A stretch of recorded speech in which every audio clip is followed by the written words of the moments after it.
बच्चा चढ़ता है। कब चढ़ता है? जब उसकी मम्मी, जब उसके पापा, जब उसकी माँ, जब उसके पिता उसके पास होते हैं। चढ़ता है, कूदता है। उसको मालूम है अगर मैं गिरूंगा तो मेरी माँ मुझे संभाल लेगी, मेरे पिता मुझे संभाल लेंगे। एक हवाई जहाज जा रहा था और पायलट ने अनाउंस कर दिया मौसम ठीक नहीं है और ऐसा लग रहा है आप लोग सीट बेल्ट बांध लें, और ये हवाई जहाज कहीं ना कहीं ऐसा लग रहा है कि स्थिति ठीक नहीं है, कोई भरोसा नहीं, कोई भरोसा। सब ने सीट बेल्ट बांध लिया। हवाई जहाज चल रहा था। एक बच्ची 6 साल की गेम खेल रही थी, टॉफी खा रही थी। हवाई जहाज में बैठे हुए लोगों ने कहा तुम सीट बेल्ट बांध लो, ऐसा लग रहा है सबके आंख में आंसू है, तुम मुस्कुरा रही हो, तुम हंस रही हो, गेम खेल रही हो, टॉफी खा रही हो, बिस्कुट खा रही हो, क्या तुम्हारे मन में भय नहीं है? उसने कहा नहीं। तुम्हें मालूम है हवाई जहाज अभी नीचे गिरने वाला है, तुम्हें भय नहीं है? नहीं। क्यों? क्योंकि जो पायलट है वो मेरा पिता हवाई जहाज चला रहा है, तो ये मेरा विश्वास कहता है उसको मालूम है मेरी बेटी पीछे बैठी है, कुछ भी होगा वो सही जगह ही उतारेगा, मरने नहीं देगा। ये विश्वास आपके भीतर होना चाहिए कि आपको, आपके परिवार को, आपकी जिंदगी को चलाने वाला देवाधिदेव महादेव वो मेरा बाबा बैठा हुआ है, तो आपको डूबने नहीं देगा, वो डूबने नहीं देगा। ऐसा कोई कण, ऐसा कोई क्षण जहां शिव ना हो, कोई जगह बता दो जहां शिव ना हो। एक एक कंकड़ में शंकर समाया, एक एक बिंदु में शिव तत्व समाया, एक एक बिंदु में। कभी आप लोग, आपके क्षेत्र में कहीं ब्रह्म कुमारी आश्रम हो तो वहां जाकर अगर आप देखे होंगे तो वहां एक बिंदु से शिव की उत्पत्ति बताई जाती है। आप उन बहनों से पूछेंगे तो वो कहेंगे ये बिंदु से शिव की उत्पत्ति है। एक बिंदु से शंकर, शंकर में बिंदु है और बिंदु में शंकर है, और फिर उन देवाधिदेव महादेव से आगे आगे जो रचना हुई, नारायण, ब्रह्मा, देवता सब प्रकट होते चले गए। उस बाबा को पहचानना, शिव को जानना बहुत कठिन है। जो जान गया वो जानने के बाद फिर गलती नहीं करा। रात्रि को सोने से पहले उसका भजन जरूरी है। सांप से डरते हो ना? अरे बोलो तो, नहीं डरते हो तो मंगवा के छोड़ दे। सांप से डरते हो तो पाप से भी डरा करो। जब सांप से भय लगता है तो पाप से क्यों नहीं लगता? हम किसी को अपशब्द कर रहे हैं, ताने दे रहे हैं, गाली दे रहे हैं, आड़ा टेढ़ा कर रहे हैं, ये श्रेष्ठता नहीं। तो कई लोग कहते हैं गुरुजी आप कहते हो कि गंदा मत बोलो, अपशब्द मत बोलो, ताना मत दो, गाली मत दो, आड़ा टेढ़ा मत बोलो, दूसरे लोग हमको बोलते हैं वो। अरे तो हम तो हमेशा कहते हैं ना, जो उन्नति की सीढ़ी पर चढ़ता है, जो तरक्की के मार्ग पर आगे बढ़ता है, तो सबसे ज्यादा गाली उसी को पड़ती है। दूसरे नहीं बकेंगे। तुम्हारी कॉलोनी के जो होंगे, तुम्हारे मोहल्ले के जो होंगे, तुम्हारे रिश्तेदार जो होंगे, तुम्हारे परिचित जो होंगे, जो तुम्हें बचपन से देखे होंगे, जो तुम्हें जानते होंगे। नामदेव जी को गाली किसी दूसरे ने नहीं दी, उनके अपनों ने दी। संत ज्ञानेश्वर महाराज को अपशब्द कह देते थे, संत तुकाराम जी को आड़ा टेढ़ा कह देते थे, मीराबाई को आड़ा टेढ़ा कहते थे, रामकृष्ण परमहंस जी को आड़ा टेढ़ा कहते थे, कर्माबाई को अपशब्द कहते थे। भारत की भूमि के एक एक संतों का चरित्र निकाल कर देखिए, उनको कितना अपशब्द कहा गया, उनको कितनी गालियां दी गई, उनको कितना आड़ा टेढ़ा कहा गया। ये संत तो बाद में पूजाए, जब भगवान में समाहित हो गए, जब भगवान में चले गए, संसार छोड़कर चले गए, तब दुनिया के लोगों ने इन संतों को पूजना चालू करा। जब तक जिंदा थे तब तक उनके नगर के लोग, उनकी कॉलोनी के लोग, उनके मोहल्ले के लोग, उनके क्षेत्र के लोग, उनके प्रदेश के लोग उनको अपशब्द कहते रहे। जब वो चले गया तब दुनिया को मालूम पड़ा कि संत तुकाराम जी क्या थे, संत ज्ञानेश्वर क्या थे, संत एकनाथ जी क्या थे, मीराबाई क्या थी, रामकृष्ण परमहंस क्या थे, श्रीमद वल्लभाचार्य जी क्या थे, श्री रामानुजाचार्य जी महाराज क्या थे, श्री निम्बकाचार्य जी महाराज क्या थे। उनको पहचाना फिर लोगों।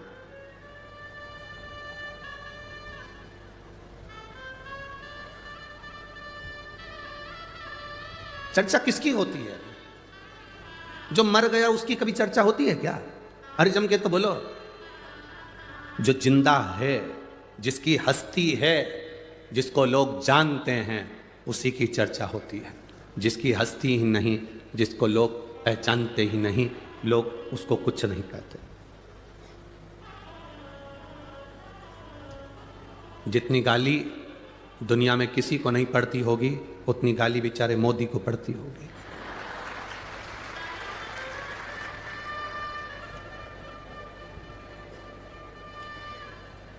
सारे विपक्ष शब्द अपशब्द कहते रहते हैं। तुम्हें तो जरा सी कोई गाली दे दे तो तुम मुंह फुला के बैठ जाओ, उसके बाद भी उसके चेहरे पर सल नहीं आता, प्रसन्नता में अपना कार्य कर कर आगे बढ़ता जाता, प्रसन्नता में कार्य कर कर आगे बढ़ते जाता। मुड़कर मत देखो कौन ने गाली दी है, कौन ने अपशब्द कहा, कौन ने ताना दिया, किसने क्या कहा। आप अपना कर्म करिए। हरि मत बुरे कर्म कर बंदे वरना पछताएगा, भगवान की आंखों से तू बच नहीं पाएगा, तू बच नहीं पाएगा। अरे ओ अज्ञानी मत कर नादानी, अरे ओ अज्ञानी मत कर नादानी, तेरे कर्म का फल भी तू ही पाएगा, जैसा किया तूने तेरे आगे आएगा। मत बुरे कर्म कर बंदे वरना पछताएगा, भगवान की आंखों से तू बच नहीं पाएगा, तू बच नहीं पाएगा। जो मिला हमें समय उसको हम क्यों गंवाएं, व्यर्थ की बात कर कर, गाली देकर, अपशब्द कहकर, ताने देकर। असली संत, असली साधु गुरुजन जब जन्म लेता है तो उसको सबसे ज्यादा अपशब्द कहा जाता है, बहुत गालियां दी जाती है, तब तो निखरता है। सोने को तपाएंगे तो उसमें निखार आएगा ना, जब तक निखारेंगे नहीं तब तक उसका रास्ता तो प्राप्त नहीं होगा। मीराबाई जहां रहती थी आसपास के लोग मीरा को गालियां दिया करते थे, अपशब्द कहते थे। कर्मा जहां रहती थी वहां लोग उनको अपशब्द कहते थे, जो आता था वह हंसी उड़ा कर ताना देकर उनके परिचित भी उनको अपशब्द कह देते थे। बाद में चले गई जब उनके महत्व को जाना कि मीरा, कर्मा, नरसिंह मेहता, नामदेव, ध्रुव, प्रहलाद क्या थे। प्रहलाद को अपशब्द कहे, ध्रुव जी को अपशब्द कहे। जब चले गए तब मालूम पड़ा कि ये थे क्या, है क्या। जीते जी पहचानना कठिन है। सास जिंदा है, उसका मन कर रहा है कि मुझे खीर बना के खिला दे, बहू से 4 बार बोल चुकी, खीर नहीं खिलाई। सास निपटी, खीर बनी, सास गई, खीर तैयार।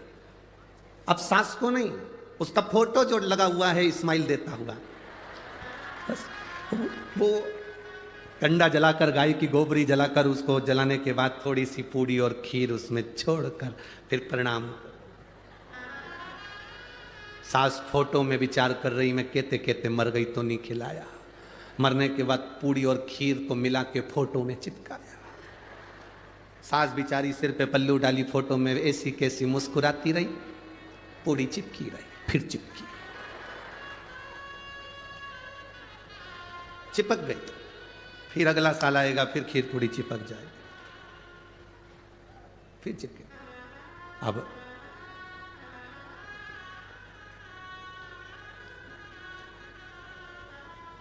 हमारा तो केवल इतना सा निवेदन है, जब तुम्हारे बच्चे दुकान पकड़ ले, जब तुम्हारी बहू रसोई घर पकड़ ले, तुम्हारे बच्चे अच्छे से दुकान चलाने लगे, काम करने लगे, तुम्हारी बहू अच्छे से रसोई घर में भोजन बनाने लगे, घर संभालने लगे, जब तुम्हारे बच्चे दुकान पकड़ लें, तुम्हारी बहुएं तुम्हारा घर रसोई घर पकड़ लें, तब तुम हाथ में पानी का लोटा पकड़ लो और माला पकड़ लो। बस एक लोटा जल चढ़ाना प्रारंभ कर दो। नी पकड़ोगे, 2-4 कदम चलने की आदत डालो। दिन भर सोफे पर पड़े रहते हो, मोबाइल रिमोट हाथ में पड़ा रहता है, पड़े पड़े घर में शरीर में बीमारी बढ़ती चली जाती है। दूध वाला दूध देने आता है, घंटी बजाता है तो भी नौकर जाता है, कोई आया तो नौकर दरवाज़ा खोलता है, भोजन वाली, कपड़े वाली, बर्तन वाली, भांडे वाली सब आती है, तुम अकेले केवल मोबाइल और टीवी, इसके सिवाय डेंटिंग पेंटिंग और कुछ। शरीर बेकार हो जाएगा, कोई काम नहीं आएगा। कम से कम 1 लोटा पानी लेकर जब तुम शंकर जी के मंदिर में चलकर जाओगी पैदल चलकर जाओगी तो लोग ये जान भी जाएंगे कि हमारे नगर की सेठानी कम से कम मंदिर आती है, और शरीर भी ठीक रहेगा और बाबा की शरणागति रहेगी। तुम्हारे बेटे दुकान पकड़ ले, तुम्हारी बहुएं घर पकड़ ले, रसोई घर पकड़ ले, तो तुम हाथ में एक लोटा जल और हाथ में माला पकड़ लो। ये दो चीज अगर नहीं पकड़ पाए तो फिर पलंग पकड़ लो। फिर डॉक्टर क्या कहेगा? पलंग पकड़ लिया, थायराइड गड़बड़ हो गया, शुगर ऊंची नीची हो रही, बीपी ऊंचा नीचा हो रहा, घुटने दुख रहे, कमर में गैप आ गया, न जाने कितनी कितनी बीमारियां मनुष्य को घेरती चली जाती है। उसका कारण इतना सा है कि तुमने सही समय पर माला नहीं पकड़ी, तुमने सही समय पर पानी का लोटा नहीं पकड़ा, तुमने सही समय पर शिव महापुराण नहीं पकड़ी, तुमने सही समय पर बाबा का नाम नहीं पकड़ा, इसलिए फिर बाद में पलंग पकड़ना पड़ा। पलंग पकड़ो उससे पहले माला पकड़ो। पर कई लोगों की आदत रहती है जब तक पलंग नहीं पकड़ते तब तक माला भी नहीं पकड़ते। डॉक्टर ने डॉक्टर कहा तब घूमी, पहले घूम लेती ना। पलंग पकड़ा तब माला पकड़ी तो मतलब कुछ नहीं है। एक उम्र होती है, उस उम्र में एक मोड़ आता है और उस मोड़ में सावधानी की जरूरत होती है। बचपन और बुढ़ापे के बीच का जो मोड़ है, कई लोग कहते हैं जवानी में तो घुमा फिरा जाता है, कमाया जाता है, धेड़ी में तो धंधा पानी देखा जाता है, भगवान का कोई भजन करा जाता है। ये मोड़ है जिंदगी का। अब तुम्हारे यहाँ शादी में मोड़ बनता है कि नहीं बनता वो हमको नहीं मालूम। हमारे यहाँ तो हाँ, जो शादी होती है तो दूल्हा को भी एक यहाँ पर मोड़ बांधते हैं और दुल्हन को भी एक यहाँ पे मोड़ बांधते हैं। तुम्हारे यहाँ बांधते हैं? अरे बोलो तो जम के बांधते ना मोड़। मोड़ क्यों बांधते हैं? और मोड़ बांधते हैं तो मोड़ बांधने का कारण केवल इतना है कि अब तो ये मोड़ तेरे सर पर बांधा गया है, बहू के सिर पर मोड़ बांधा गया है। मोड़ बांधने का मतलब ये है कि अब तुम्हारी लाइफ में, तुम्हारी जिंदगी में एक मोड़ आने वाला है, उस मोड़ में सावधान रहना, नहीं तो जिंदगी नर्क हो जाएगी। इसलिए मोड़ बांधा जाता है। जैसे ही आप यहां से जाओ, नासिक से जाओगे, अगर आप सीहोर के लिए जाओगे तो बीच में बहुत सारे मोड़ पड़ेंगे, तो लिखा रहता है मोड़ है सावधान। कहीं कहीं लिखा रहता अंधा मोड़ है सावधान। बोलो पढ़ा कि नहीं पढ़ा? तुम लोगों ने पढ़ा? मोड़ सावधान हो जाओ, ब्रेक हाथ में रखो, गियर का ध्यान रखो, गाड़ी की स्पीड कम करो। मोड़ है, मोड़ पर ध्यान रखना पड़ता है। उसी तरह बचपन में इतना ध्यान रखने की जरूरत नहीं, बुढ़ापे में इतना ध्यान रखने की जरूरत नहीं। जब बचपन धीरे धीरे निकल रहा हो और आप थोड़े से बड़े होते चले जा रहे हैं, तब तुम्हारी जिंदगी में मोड़ आएगा। उस मोड़ में तुम गुटखा, तंबाकू, सिगरेट, बीड़ी और गलत गलत मदिरा की बोतल नहीं, हाथ में एक लोटा जल पकड़ना, वो मोड़ तुम्हारी जिंदगी का सुख दे जाएगा। लाइफ में मोड़ आता है, जिंदगी में मोड़ आता है। ऐसा कोई व्यक्ति नहीं जिसकी जिंदगी में मोड़ नहीं आया। जब रोड पर मोड़ आता है तो मोड़ आएगा। शादी हुई तो मोड़ बांध दिया कि मोड़ आएगा। जिंदगी में कोई अपशब्द कहे, ताना दे, गाली दे, तुम बहू बनकर जा रही हो, ध्यान रखना मोड़ बंधा है, जिंदगी में मोड़ आएगा। कोई ताना भी दे तो बिल्कुल सहन लेना, कोई अपशब्द भी कहे तो सह लेना, कोई आड़ा टेढ़ा बोले तो सह लेना। कहीं इधर उधर भटकना मती। आज देव उठनी एकादशी है, बेल भाजी आंवला, उठो देव सांवरा। देवता उठेंगे, तुम्हारे यहाँ के भी देवता बहुत सारे उठेंगे और बहुत शादियां होंगी, बहुत शादियां, विवाह चालू आज से हो जाए। उनको समझाना जिंदगी में मोड़ आए तो सावधान रहे। आते हैं मोड़। माता अहिल्या को देखकर ब्राह्मण की धर्म पत्नियों ने अपशब्द कह दिया, जब उनके बस की नहीं रही। अब देखो, माता अहिल्या के पास में रहती हैं ब्राह्मण, उनके नजदीक में रह रहे हैं ब्राह्मण और ब्राह्मण की पत्नियां, बिल्कुल लगा हुआ घर है। कोई संत, कोई सदगुरु के पास में जो रहता है, फिर वही कथा कह रहे हैं, स्मरण में रहे।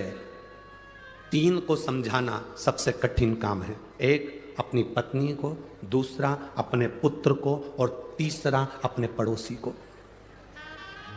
समझाना कठिन है। पत्नी को समझाना भी कठिन है, पुत्र को समझाना कठिन है।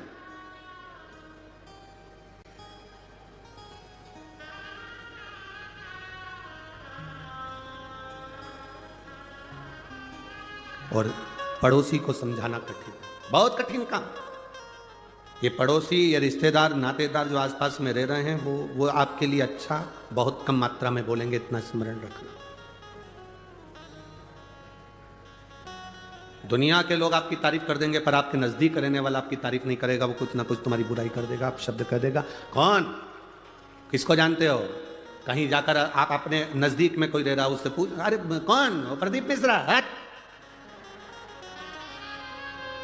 तो बेवकूफ बनाए। सबको एक लोटा पानी दे दिया, चढ़ाओ, बीमारी भी ठीक हो रही है, पता नहीं क्या सीख के आया हो क्या। प्रदीप मिश्रा ने कभी ये नहीं कहा कि तुम मेरे पास 24 घंटे बैठे रहो। यहाँ इतने लोग बैठे हैं, ईमानदारी से कहना, आप लोगों से मिलने का भी हमको समय नहीं रहता। हम भी बाबा का भजन करते हैं, निवेदन आपसे इतना करते हैं कि आप भी करो। उसने हमें पकड़ा है, संभाला है, तो वो आपको भी संभालेगा। हमारे पास बैठ कर क्यों समय बढ़ा। ये आविष्कार भूसे, श्री आविष्कार जी भूसे हमसे कहते हैं, गुरु जी और महाराज उन तो मिलते भी हैं, बातचीत भी करते हैं, आप तो बस केवल अगर मिलने का भी दिन होता है, आप कहते हो कि कथा 5 दिन की होती है तो पीछे के 2 दिन मिलते हो, 7 दिन की कथा होती है तो पीछे के 4 दिन मिलते हो, पर आप मिलते भी तो 1 मिनट के, बस आए, उठे और चल दिए अपना पाठ करने के लिए। अच्छा, ईमानदारी से बोलो, तुमको हम समय देंगे,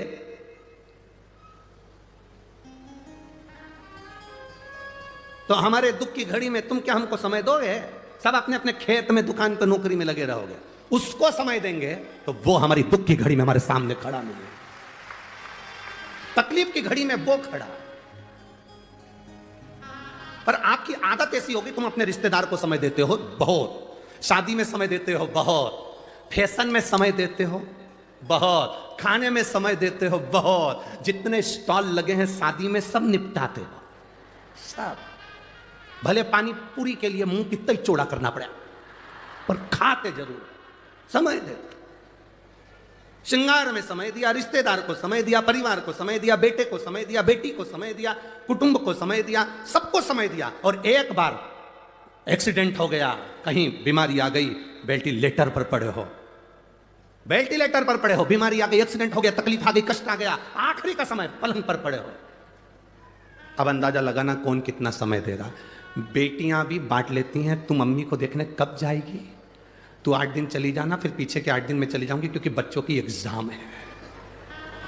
भैया, बड़े भैया को कहा तुम चले जाना, छोटे ने कहा कि एक काम करना, 8 दिन मैं हॉस्पिटल में रह लूंगा, 8 दिन तुम रह लेना। जिसको तुमने समय दिया पूरी जिंदगी, पड़ोसियों को समय दिया, वो कौन से हॉस्पिटल में बैठ गए। जिस जिसको समय दिया, आजमा कर देखना, तुम पर जब दुख आता है, उस दुख की घड़ी में जितने रिश्तेदार सब मुंह मोड़कर बैठ जाते हैं। और जिसको तुमने समय नहीं दिया, मेरे देव अधिदेव महादेव को, मेरे शिव को, मेरे बाबा को, जिसको तुमने समय नहीं दिया, केवल एक जरा सा समय दिया था, 1 लोटा जल चढ़ाना है। अपने नासिक में शिव पुराण की कथा हुई, जैसे भिंड में होने जा रही है 28 तारीख से, फिर जलगांव में होने जा रही है 5 तारीख से। ऐसे तुम अपने नजदीक में अगर शिव पुराण हो रही है, अपने नजदीक में शिवालय है, जहां तुम अपना समय दे रहे हो, ये समय तुम अपनी डायरी में लिखकर जरूर रखना कि मैं 1 घंटे पहले कथा में पहुंची थी, वहां पहुंचकर मैंने श्री शिवाय नमस्तुभ्यम का जप किया, प्यासे को पानी पिलाया, घर से 4 रोटी बनाकर ले गई थी, अचार का फिंगर बनाकर, पुंगा बनाकर, गुट्टा बनाकर अपनी अपनी पड़ोसन को दे दिया, तुमने खाया, पानी पिया, उसका पुण्य मेरे खाते में है। मैंने बाबा को समय दिया, बाबा ने मेरी दुख की घड़ी में, आखिरी में डॉक्टर कह देता है मेरे बस की बात नहीं है, मेरे हाथ में नहीं है। डॉक्टर जब कह दे कि अब तेरे हाथ में नहीं है, अब उसके हाथ में है, मतलब समझ लेना अब उसने आपको अलग से समय दिया, और थोड़े बहुत भी ठीक हो गए तो समझ लेना उसने आकर संभाल लिया था, समय दे दिया, समय दिया उसने। एक व्यक्ति मिलिट्री में सर्विस करता,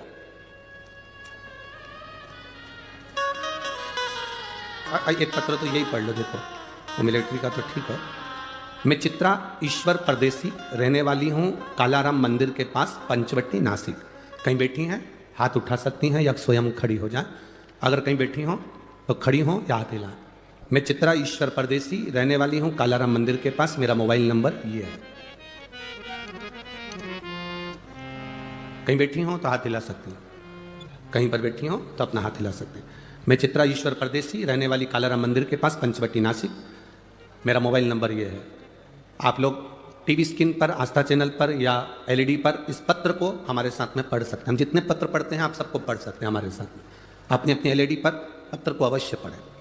मैं चित्रा ईश्वर परदेसी, रहने वाली हूँ कालाराम मंदिर के पास, पंचवटी, नासिक में मेरा लड़का कुमार योगेश परदेसी इसकी किसी बीमारी के कारण किडनी फेल हो गई। किडनी फेल हुई, उसे अस्पताल में भर्ती कराया तो डॉक्टर ने उसकी किडनी बदलने का बोला। हमने, मेरे पति ईश्वर परदेसी अपनी किडनी देने को तैयार हो गए, उसकी जांच हो गई और किडनी देने की तारीख आ गई। इसमें हमारी जिंदगी बहुत कष्टमय से गुजर रही थी गुरुदेव। तब हमारे पहचान वालों ने, आप पत्र में पढ़ रहे होंगे, हमारे पहचान वालों ने कहा टीवी पर शिव महापुराण की कथा चल रही है, वो कथा सुनकर शंकर भगवान को 1 लोटा जल डालना समर्पित करना प्रारंभ करा और शिव जी का चढ़ा हुआ जल अपने बेटे को पिलाना प्रारंभ करा।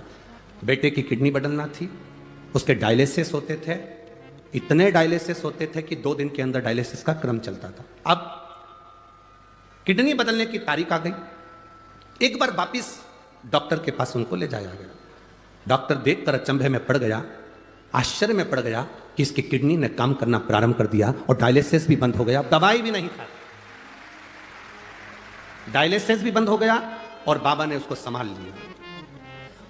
दीदी ने एक लाइन बहुत अच्छी लिखी है, ओ भोला सब दुख काटो भार, ओ भोला सब दुख काटो। इसमें लिखा डायलिसिस पूर्ण तरह से बंद हो गया, उसकी दवाई बंद हो गई और मेरे बेटे की किडनी ने काम करना प्रारंभ करा। अब वो बहुत अच्छे से सब कार्य कर रहा है, कोई चिंता नहीं। ये शिव भक्ति। कौन आया उस समय पर? पिता अपनी किडनी देने को तैयार हो गया, मां अपनी किडनी देने को तैयार हो गई, परिवार में टेंशन आकर खड़ा हो गया। डॉक्टर के हिसाब से बीमारी बड़ी थी, किडनी चेंज होना थी, पर बाबा पर भरोसा करा, आपने उसको समय दिया। ए मेरी नासिक की जीजियों और मेरे नासिक के जीजाओं, सावधानी रखना। आप अगर देवाधिदेव महादेव को समय दे रहे हो, आप शंकर भगवान को समय दे रहे हो, शिव महापुराण में समय दे रहे हो, जाकर पंडाल में बैठकर कथा का रसतत्व ग्रहण कर रहे हो, टीवी पर मोबाइल पर कथा को श्रवण कर रहे हो, आपने अपने कीमती समय में से थोड़ा सा समय अगर मेरे बाबा को दिया है तो ये निश्चित है अंत समय प्रभु आना पड़ेगा, वचन दिया तो समय प्रभु आना पड़ेगा, वचन दिया तो निभाना पड़ेगा, अंत समय प्रभु आना पड़ेगा, वचन दिया तो निभाना पड़ेगा। ये आपने जो उसको समय दिया, उसने आकर आपको साथ लिया, वो संभाल लिया।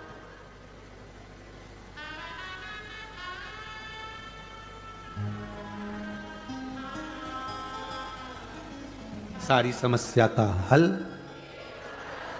अब इस बहन से कोई पूछे, ये कालाराम मंदिर के पास में जो रहती है, चित्रा ईश्वर परदेसी, कालाराम मंदिर के पास पंचवटी नासिक में जो रहती है, उसका मोबाइल नंबर भी यहाँ लिखा।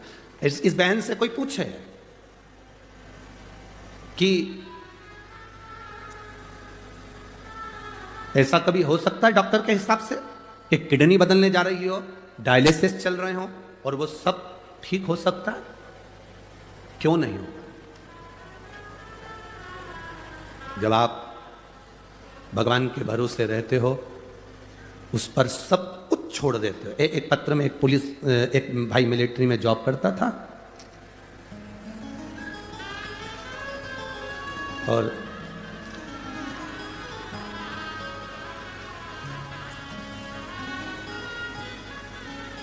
उर्मिला संदीप बड़गुजर, नासिक पार्थोड़ी फाटा, मोबाइल नंबर ये है। कहीं बैठी हैं तो हाथ हिला से, आप ही हैं? श्री शिवाय नमस्ते। मेरा पति संदीप बड़गुजर जो आर्मी में 19 साल कार्यरत होकर रिटायर हो गए, 5 साल से सरकारी नौकरी के लिए प्रयास कर रहे थे कि गवर्नमेंट की कोई अच्छी नौकरी उनको मिले, पर कोई चांस 5 साल से नहीं लगा। तब मेरी माँ जो आपकी बहुत बड़ी शिव महापुराण की भक्त हैं, उन्होंने मुझसे कहा एक बार पशुपति व्रत कर। पति पत्नी दोनों ने मिलकर पशुपति व्रत किया, बाबा से प्रार्थना करी। पति कहते हैं क्या ऐसा हो सकता है? पशुपति व्रत का फल क्या मिल सकता है? ये व्रत तो हमने कभी सुना नहीं, छेदिया का यह फल हमने कभी आज तक देखा नहीं। फिर भी माँ कह रही है अपन व्रत करते हैं, घर में प्रसाद बनाना, 6 दिए लेकर मंदिर जाना, 5 दिए लगाना, प्रसाद के 3 हिस्से करना, 2 हिस्से मंदिर में छोड़ना, 1 मंदिर का हिस्सा लेकर आना, छठा दिया दरवाजे पर लगाना। ये सब कुछ हमने किया बाबा। पर बाबा तो बाबा है गुरुदेव। मैं आपको धन्यवाद देती हूँ, मेरे पति की नौकरी पुलिस विभाग में लग गई, मैं बाबा को धन्यवाद देने के लिए। बैठिए बहन, एक बार हाथ हिला दो। हर हर महादेव। शिव तत्व इसी को कहते हैं। एक विश्वास जागृत हो, एक भरोसा केंद्रित हो। जब विश्वास दृढ़ हो जाता है, भरोसा केंद्रित हो जाता है, तब मेरा बाबा स्वयं आकर खड़ा हो जाएगा। स्वयं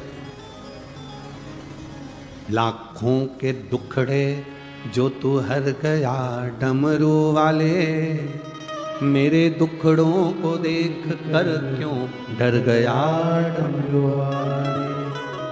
लाखों के दुखड़े जो तू हर गया डमरू वाले, मेरे दुखड़ों को देख कर क्यों डर गया डमरू वाले। आप देव उसको समझ। हम क्यों कहते हैं कि 1 लोटा जल सबको चढ़ाना चाहिए? घर के बच्चे हैं तो वो चढ़ाए, बेटी है तो वो चढ़ाए, बेटा है तो वो चढ़ाए, पति है वो भी चढ़ाए, पत्नी है वो भी चढ़ाए। कारण कब वो जल तुम्हारे किस काम आएगा वो तुम भी नहीं जान सकते। तुम्हारी दुख की घड़ी में कब मेरा देवाधिदेव महादेव आकर खड़ा हो जाएगा तुम समझ नहीं पाओ। गाली देने वाले, अपशब्द करने वाले, ताने देने वाले, आड़ा टेढ़ा बोलने वाले कोई दूसरे नहीं होंगे, तुम्हारे नजदीक में रहने वाले, तुमको बढ़ता हुआ देखकर, प्रसन्न होता देखकर दुखी होंगे। गौतम बाबा, गौतम ऋषि और माता हिल्या से उनके पास में रहने वाले ब्राह्मण ब्राह्मणी जो निवास करते थे, उनके अंदर ईर्ष्या जागृत हो। कोई दूसरा नहीं, नजदीक पड़ोसी, पास में रह रहे, नजदीक में रह रहे।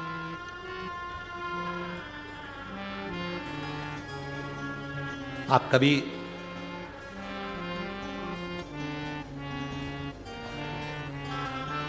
अब जब गौतम ऋषि के नजदीक में रहने वालों ने चाल चली, ब्राह्मणियों ने अपने अपने पतियों से कहा कुछ भी हो जाए, ये गौतम ऋषि मेरी आंखों में, अहिल्या और गौतम ऋषि हमारी आंखों में खटक रहे हैं।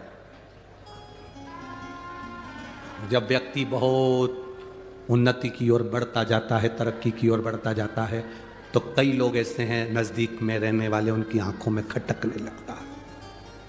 खटक तुम रोज रोज शंकर जी के मंदिर में जल चढ़ाने जाओ तो तुम खटकने लगोगे लोगों को। ये चल दी सियोर वाला महाराज की चेली, ये देखो हो गई पागल, ये भी टीवी पे कथा सुन सुन। ये चल दी पानी चढ़ाने के लिए, ये चल दी जल चढ़ाने के लिए।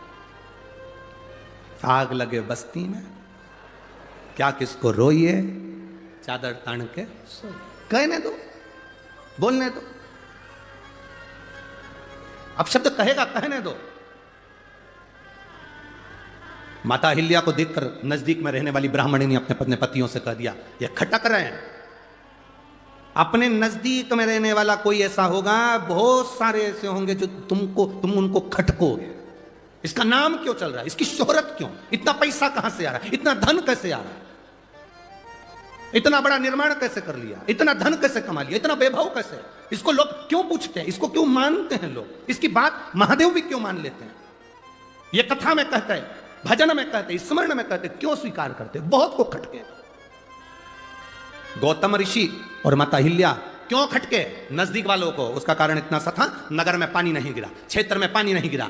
सारे नगर के लोग गौतम ऋषि की धर्मपत्नी अहिल्या के पास आए। माता माता माता, कई लोगों ने कहा अहिल्या के पास चलते हैं, गौतम ऋषि से कहेगी। जब गौतम ऋषि इतनी शंकर जी की भक्ति करते हैं, गौतम ऋषि शंकर का इतना भजन करते हैं, तो जरूर वो पानी गिरवा सकते हैं। सब आए अहिल्या माता के पास में। अहिल्या जी ने गौतम ऋषि से कहा, नगर में पानी नहीं, क्षेत्र में पानी नहीं, कुछ करिए। भगवान गौतम ऋषि ने शंकर जी की आराधना करी, बाबा का भजन करा। जो भजन किया, भजन करते से ही जल वृष्टि प्रारंभ हो गई।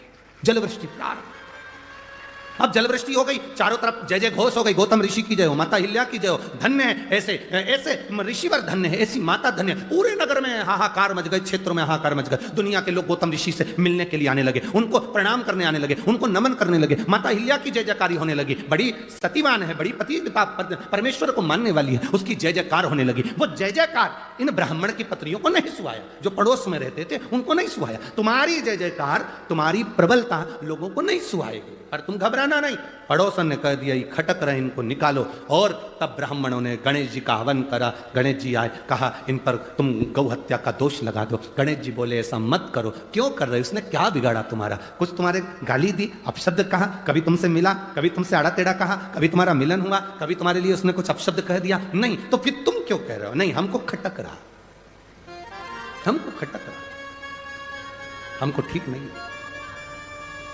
हमको श्रेष्ठ नहीं लगा, ये हमें खटक रहा। ठीक है, अगर ये तुम्हें खटक रहा है, गणेश जी महाराज मन पर पत्थर रखकर स्वयं दुबली पतली दुर्बल गाय बन गए और गाय बनकर गौतम बाबा के आश्रम की ओर चले। गौतम बाबा ने आज तक किसी गौ माता को एक कंकर उठाकर नहीं मारा था, क्योंकि गौतम ऋषि को मालूम था एक बार राजा जनक मार्ग से जाती हुई गाय को हटा दिए थे साइड में से, तो उनको भी नरक जाना पड़ा था, उनको भी नरक। अब उनके स्मरण में है गौ माता की भक्ति किसको कहते हैं, उन्होंने नहीं उठाया।